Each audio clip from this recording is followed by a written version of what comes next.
Reza Aslan, the author of Zealot, The Life and Times of Jesus of Nazareth. I was interested in the idea that Jesus was illiterate. Now, as a lifelong Christian, I know that time and again he's quoting the Psalms, he's quoting Jeremiah, he's referring to very important passages in the Hebrew Bible. And I guess I never thought about the fact that he wouldn't be able to read this same Bible since he seemed to know it so well. Right. How do you get to his actual illiteracy?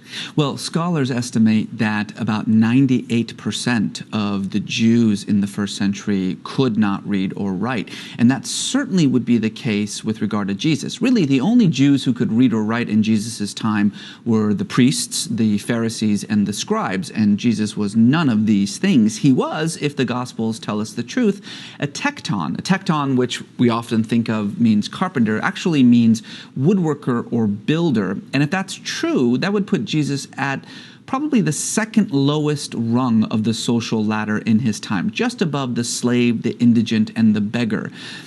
The notion that a Jew as poor as Jesus from a village, Nazareth, which was itself so poor that it did not have a road, it did not have a bath or a synagogue or a school, would be able to read and write, even in Aramaic, the language that he spoke, is unlikely. Is it possible?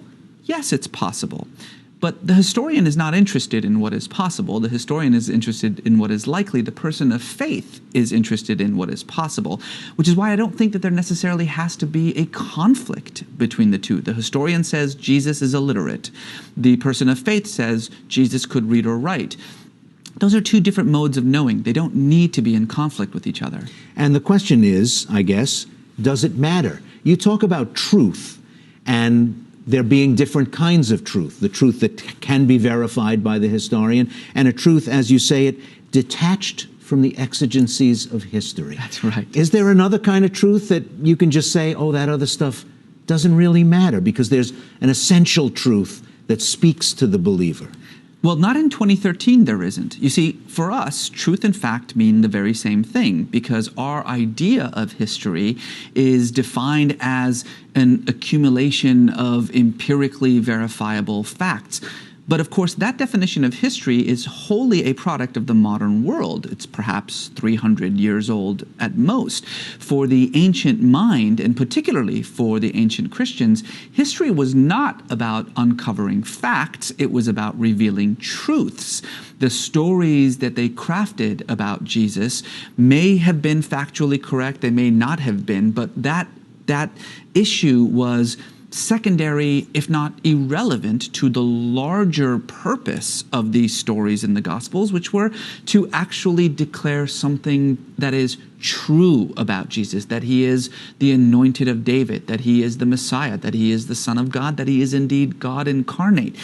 The Gospels, we must understand, are not historical documents in the way that we think of history. These are testimonies of faith written by communities of faith. In other words, the gospel writers already believed something about Jesus. They believed that he was the Messiah or God or the Son of God.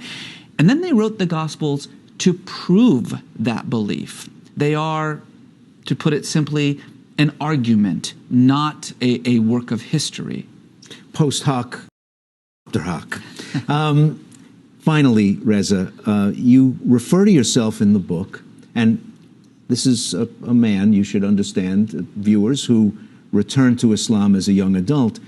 You call yourself a disciple of Jesus of Nazareth as opposed to Jesus the Christ. Why do you say that, and why the distinction? Well, that's why I wrote the book to begin with. As I said, I was introduced to Jesus in an evangelical environment. And then when I began to study the historical Jesus, I discovered this chasm between the Jesus of history and the Christ of faith. And to be perfectly honest, I was more drawn to, more interested in the historical Jesus. He became more real to me, even though I had abandoned Christianity as a faith.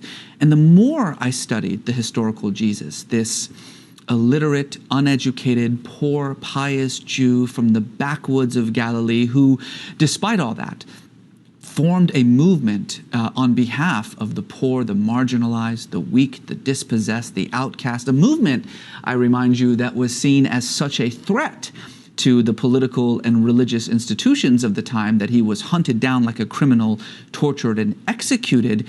To me, that man became much more real than this sort of celestial spirit that I had been introduced to in church. I wanted to be like this man. I wanted to craft my life based on the example that he provided 2,000 years ago, an example that is as relevant today as it was back then. Ultimately, I wrote this book to say that you can be a follower of Jesus without necessarily being a Christian. And I hope that that's the message that gets across to readers. The book is Zealot, The Life and Times of Jesus of Nazareth. Reza Aslan, good to talk to you.